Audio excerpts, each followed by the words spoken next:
पांडवों की दिग्विजय। वैशंपायन जी कहते हैं, जन्मेजय, एक दिन अर्जुन ने धर्मराज युधिष्ठिर से कहा कि यदि आप आज्ञा दें तो मैं दिग्विजय के लिए जाऊं और पृथ्वी के सभी राजाओं से आपके लिए कर वसूल करूं। युधिष्ठिर ने अर्जुन को उत्साहित करते हुए कहा, अवश्य, तुम्हारी विजय निश्चित है। युधिष्ठिर की आज्ञा प्राप्त करके चारों भाइयों ने दिग्विजय यात्रा की। जन्मेजय, यद्यपि चारों भाइयों ने एक साथ ही चारों दिशाओं पर विजय प्राप्त की थी, फिर भी मैं तुम्हें उनका क्रमशः वर्णन सुनाऊंगा। जन्मेजय, अर्जुन ने उत्तर दिशा की विजय का भार लिया था। उन्होंने पहले साधारण पराक्रम से ही आनर्त, कालकूट और कुलिंद देशों पर विजय प्राप्त करके सेना सहित सुमंडल को जीत लिया। सुमंडल को साथी बनाकर शाकल द्वीप और प्रतिविंध्य पर्वत के राजाओं पर विजय प्राप्त की। 7 द्वीप के राजाओं में से शाकल द्वीप वालों ने बड़ा घमासान युद्ध किया, परंतु अर्जुन के बाणों के सामने उन्हें हारना ही पड़ा। उनकी सहायता से अर्जुन ने प्राग ज्योतिषपुर पर चढ़ाई की। वहां के प्रतापी राजा का नाम भगदत्त था। भगदत्त के सहायक किरात, चीन आदि बहुत से समुद्री देशों के लोग भी थे। 8 दिन तक भयंकर युद्ध होने के बाद भी अर्जुन का पूर्ववत उत्साह देखकर भगदत्त ने मुस्कुराते हुए कहा, महाबाहु अर्जुन, तुम्हारा पराक्रम तुम्हारे ही योग्य है। तुम देवराज इंद्र के पुत्र हो ना? इंद्र से मेरी मित्रता है और मैं उनसे कम वीर नहीं हूं, इसलिए मैं तुमसे युद्ध नहीं कर सकता। बेटा, मैं तुम्हारी इच्छा पूर्ण करूंगा। बताओ क्या चाहते हो? अर्जुन ने कहा, राजन, धर्मराज युधिष्ठिर राजसूय यज्ञ करना चाहते हैं। मेरी हार्दिक अभिलाषा है कि वे चक्रवर्ती सम्राट हों। आप उन्हें कर दीजिए। आप मेरे पिता इंद्र के मित्र और मेरे हितैषी हैं, इसलिए मैं आपको आज्ञा तो नहीं दे सकता। आप प्रेम भाव से ही उन्हें भेंट दीजिए। भगदत्त ने कहा, अर्जुन, धर्मराज युधिष्ठिर भी तुम्हारे ही समान मेरे प्रेम पात्र हैं। मैं तुम्हारी इच्छा पूर्ण करूंगा। और कोई बात हो तो कहो। वीर अर्जुन ने उनके प्रति कृतज्ञता प्रकट करके आगे की यात्रा प्रारंभ की। अर्जुन ने कुबेर के द्वारा सुरक्षित उत्तर दिशा में बढ़कर पर्वतों के भीतर, बाहर और आसपास के सब स्थानों पर अधिकार कर लिया। उलूक देश के राजा बृहंत ने घोर युद्ध करके हार मानी और वह अर्जुन की शरण में आया। अर्जुन ने बृहंत का राज्य उसी को सौंपकर उसकी सहायता से सेना बिंदु के देश पर धावा बोलकर उसे राज्यच्युत कर दिया। क्रमशः मोदापुर, वामदेव, सुदामा, सुसंकुल और उत्तर उलूक देशों के राजाओं को वश में करके पंचगणों को अपने वश में किया। उन्होंने पौरव नामक के राजा को तथा पहाड़ी लुटेरों और म्लेच्छों को, जो 7 प्रकार के थे, जीता। कश्मीर के वीर क्षत्रिय और 10 मंडलों का अध्यक्ष राजा लोहित भी उनके अधीन हो गए। त्रिगरत, दारू और कोक नद के नरपति स्वयं शरणागत हुए। अर्जुन ने अभिसारी पर अधिकार करके उरग देश के राजा रोचमान को हराया और बाहलीक वीरों को अपने अधीन करके दरद, कंबोज और ऋषिक देशों को अपने अधीन किया। ऋषिक देश में तोते के उदर के समान हरे रंग के 8 घोड़े लिए। निकूट और पूरे हिमालय पर विजय वैजयंती फहराकर धवलगिरी पर सेना का पड़ाव डाला। अर्जुन क्रमशः किमपुरुष वर्ष के अधिपति द्रुमपुत्र और हाटक देश के रक्षक गुह्यकों को हराकर मानसरोवर पहुंचे। वहीं ऋषियों के पवित्र आश्रमों का दर्शन हुआ। वहीं से हाटक देश के आसपास बसे प्रांतों पर भी अधिकार कर लिया। तदनंतर अर्जुन ने उत्तरी हरिवर्ष पर विजय प्राप्त करनी चाहिए, परंतु वहां प्रवेश करते न करते बड़े वीर और विशालकाय द्वारपालों ने आकर प्रसन्नता से कहा, अवश्य ही आप कोई असाधारण पुरुष हैं, क्योंकि यहां तक पहुंचना सबके लिए सुगम नहीं है। आप यहां आ गए, यही विजय है। यहाँ की कोई भी वस्तु मनुष्य शरीर से नहीं देखी जा सकती, इसलिए दिग्विजय की तो कोई बात ही नहीं है। हम लोग आप पर प्रसन्न हैं। आपका कोई काम हो तो कर सकते हैं। अर्जुन ने हंसते हुए कहा, मैं अपने बड़े भाई धर्मराज युधिष्ठिर को चक्रवर्ती सम्राट बनाने के लिए दिग्विजय कर रहा हूं। यदि तुम्हारे इस देश में मनुष्यों का आना जाना निषिद्ध है तो मैं इसमें नहीं घुसूंगा। तुम लोग केवल कुछ कर दे दो। हरिवर्ष के लोगों ने अर्जुन को कर रूप से अनेकों दिव्य वस्त्र, दिव्य आभूषण और मृग चर्म आदि दिए। इस प्रकार उत्तर दिशा पर विजय करके वीरवर अर्जुन महान चतुरंगिणी सेना के साथ बड़ी प्रसन्नता से इंद्रप्रस्थ लौट आए और सारा धन एवं सारे वाहन धर्मराज को सौंपकर उनकी आज्ञा से अपने महल में गए। जन्मेजय, अर्जुन के साथ ही भीमसेन भी धर्मराज की अनुमति से बहुत बड़ी सेना लेकर पूर्व दिशा के लिए चल पड़े थे। दशार्ण देश के राजा सुधर्मा ने बिन बिना किसी शस्त्र के भीमसेन के साथ बाहुयुद्ध किया। भीमसेन ने उसे परास्त कर उसकी वीरता से प्रसन्न हो अपना सेनापति बना लिया। उन्होंने क्रमशः अश्वमेध, पुलिंदन नगर आदि अधिकांश प्राच्य राज्यों पर अधिकार कर लिया। चेदी देश के राजा शिशुपाल से उन्हें युद्ध नहीं करना पड़ा। उसने संबंध के कारण धर्मराज के संदेश मात्र से ही कर देना स्वीकार कर लिया। तदनंतर भीमसेन ने कुमार देश के राजा श्रेणीमान को, कोसल देश के स्वामी बृहदबल को और अयोध्याधिपति धर्मात्मा दीर्घयज्ञ को अनायास ही वश में कर लिया।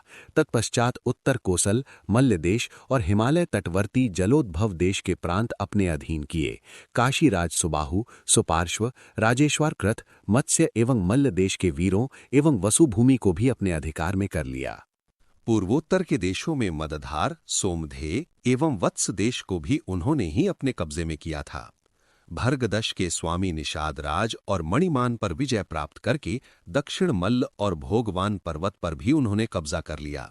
शर्मक और वर्मक पर विजय प्राप्त करने के बाद मिथिलाधीश को अधीन किया और वहीं से किरात राजाओं को भी अपने वश में कर लिया। सोह्य, प्रसुम्भ, दंड, दंडधार आदि नरपति अनायास ही परास्त हो गए। गिरिव्रज से जरासंध नंदन सहदेव को साथ लेकर मोदाचल के राजा का संहार किया। पौंड्रक, वासुदेव और कौशिक नदी के द्वीप में रहने वाला राजा भी पराजित हो गया।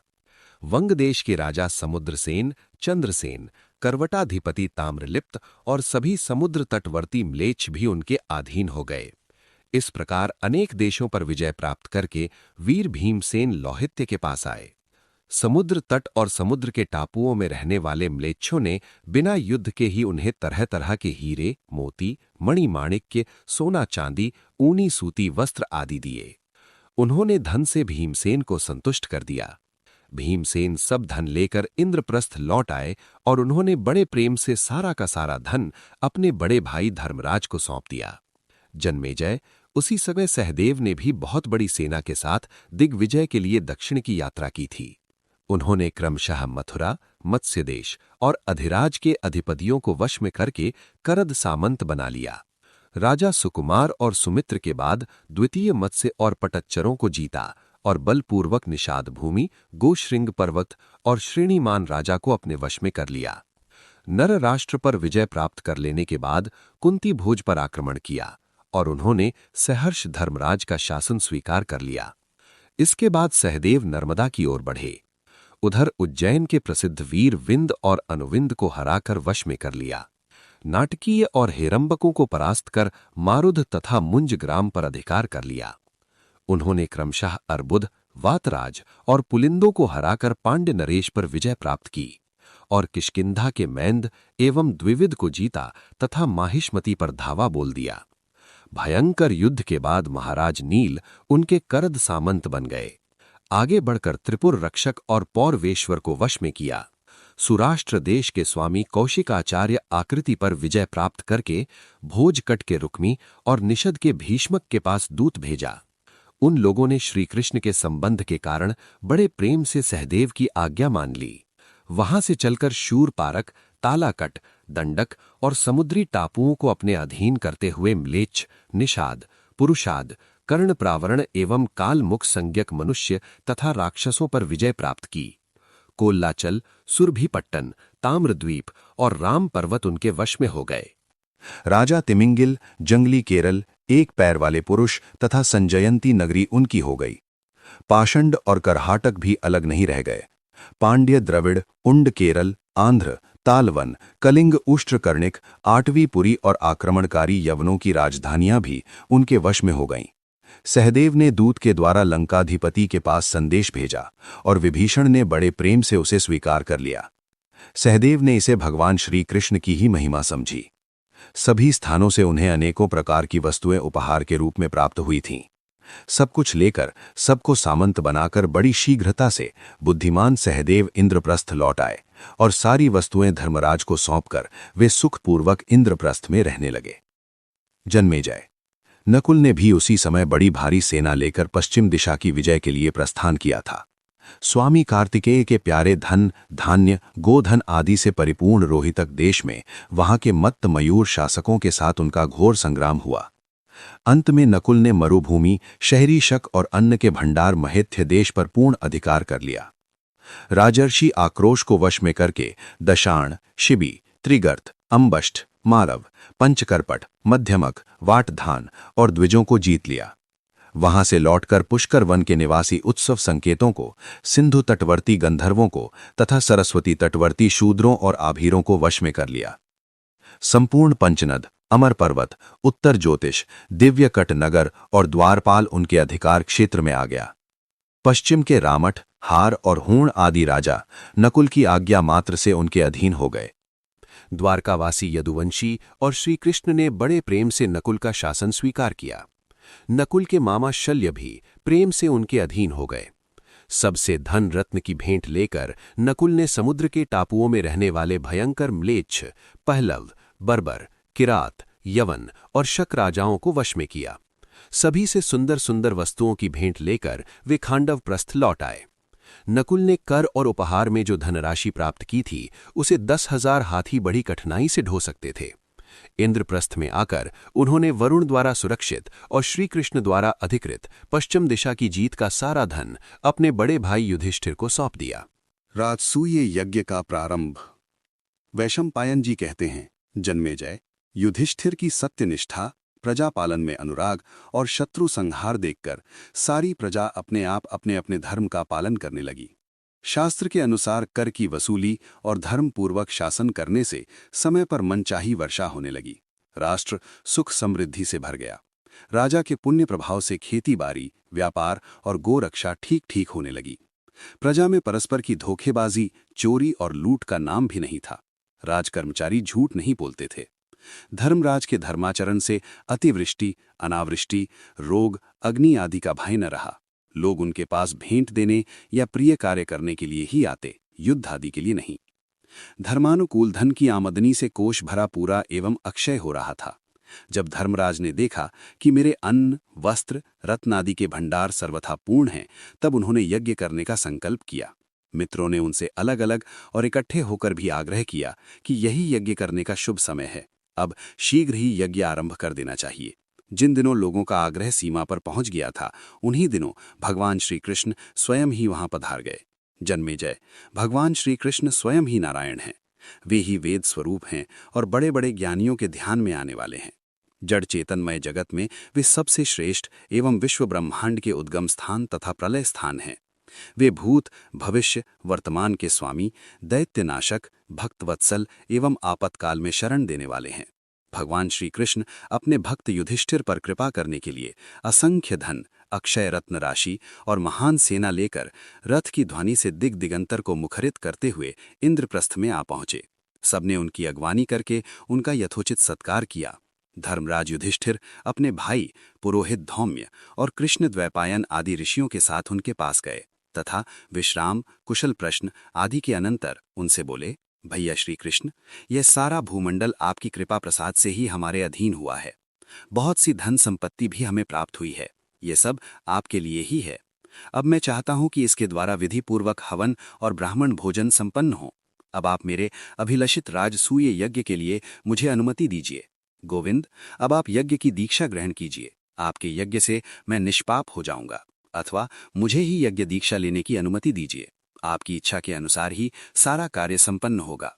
भगवान श्री कृष्ण ने युधिष्ठिर के गुणों का वर्णन करते हुए कहा, महाराज, आप सम्राट हैं, आपको ही यह महायज्ञ करना चाहिए। अब आप इस यज्ञ की दीक्षा लीजिए। युधिष्ठिर ने विनयपूर्वक कहा, ऋषिकेश, आप मेरी इच्छा के अनुसार स्वयं ही आ गए हैं। इतने से ही मेरा संकल्प सिद्ध हो गया। अब यज्ञ संपन्न होने में कोई संदेह नहीं रहा। अब धर्मराज युधिष्ठिर ने सहदेव और मंत्रियों को आज्ञा दी कि ब्राह्मणों के एवं पुरोहित धौम्य की आज्ञानुसार यज्ञ की सारी सामग्री शीघ्र ही मंगवाई जाए। अभी धर्मराज युधिष्ठिर की बात पूरी भी नहीं हो पाई थी कि सहदेव ने नम्रता से निवेदन किया, प्रभु, आपकी आज्ञा से पहले ही ये काम हो चुका है।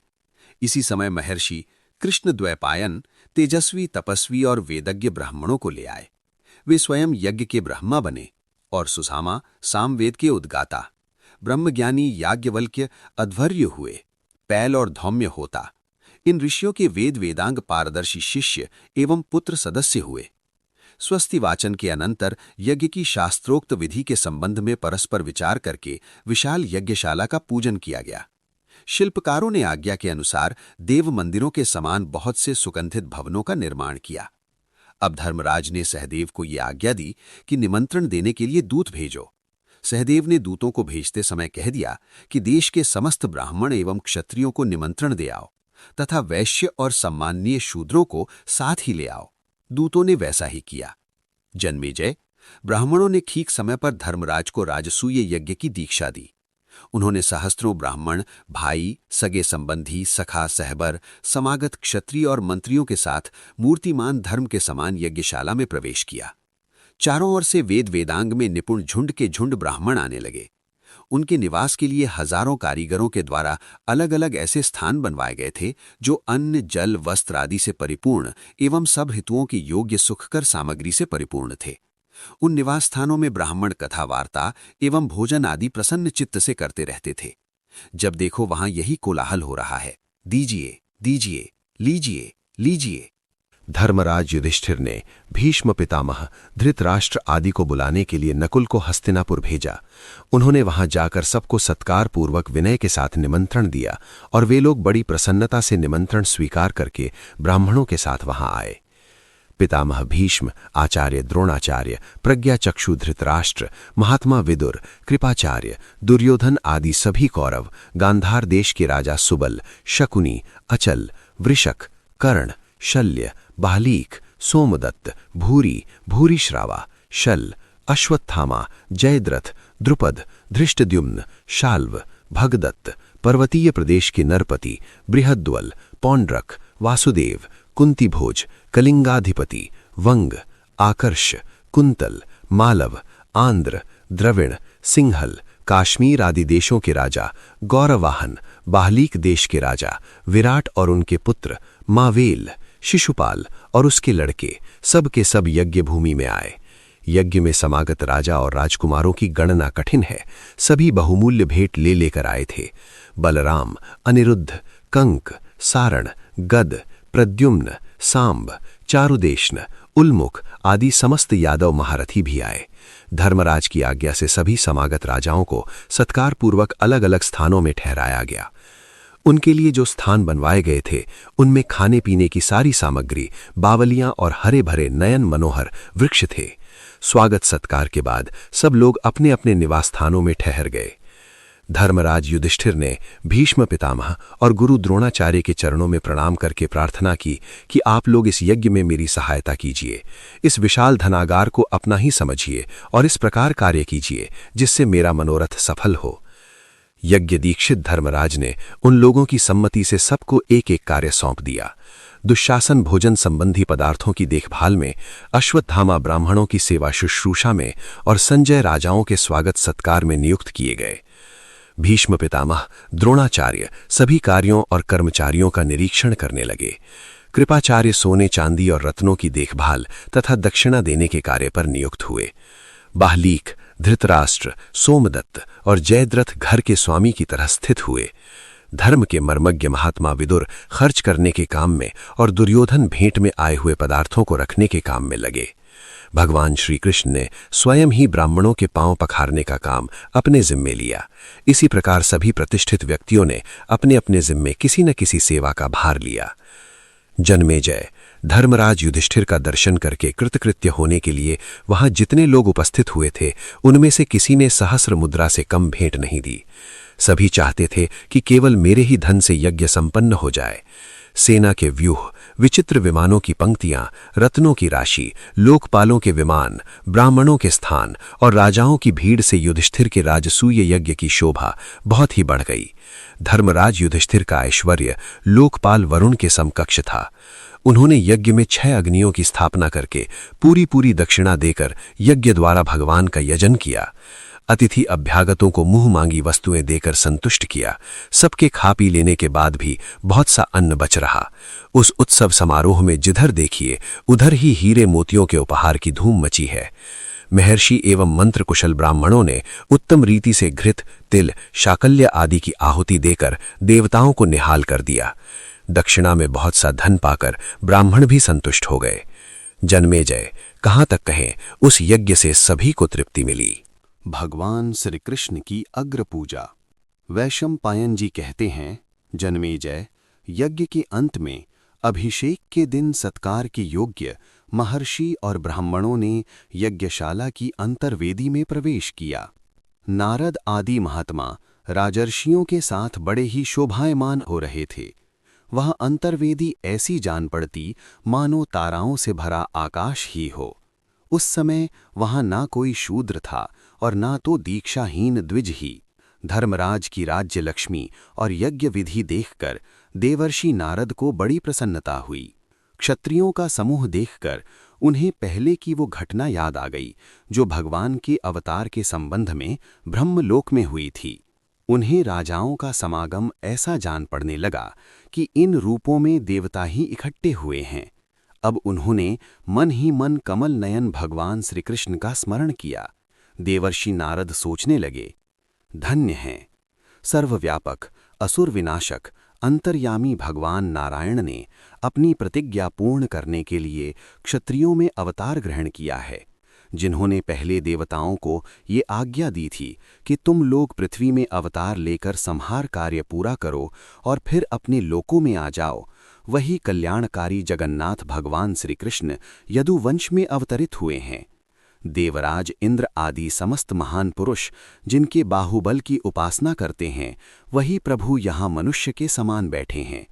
स्वयं प्रकाश महाविष्णु इस बलशाली क्षत्रिय वंश को अवश्य ही पुनः निगल जाएंगे। भगवान श्री कृष्ण ही समस्त यज्ञों के द्वारा आराध्य, सर्वशक्तिमान एवं अंतर्यामी हैं। इस प्रकार की विचार में देवर्षि नारद डूब गए। उसी समय महात्मा भीष्म ने धर्मराज युधिष्ठिर से कहा, राजन, अब तुम सब समागत राजाओं का यथा योग्य सत्कार करो। आचार्य, ऋत्विज, संबंधी, स्नातक, राजा और प्रिय व्यक्ति को यदि ये 1 वर्ष में अपने यहाँ आएं तो विशेष पूजा अर्घ्यदान करना चाहिए। ये सभी लोग हमारे यहाँ बहुत दिनों के बाद आए हैं, इसीलिए तुम सबकी अलग अलग पूजा करो और इनमें जो सर्वश्रेष्ठ हो उसकी सबसे पहले। धर्मराज ने पूछा, पितामह, कृपा करके बतलाइए, इन समागत सज्जनों में हम लोग सबसे पहले किसकी पूजा करें? आप किसे सबसे श्रेष्ठ और पूजा के योग्य समझते हैं? शांतनुनंदन भीष्म ने कहा, धर्मराज, पृथ्वी में यदुवंश शिरोमणि भगवान श्री कृष्ण ही सबसे बढ़कर पूजा के पात्र हैं।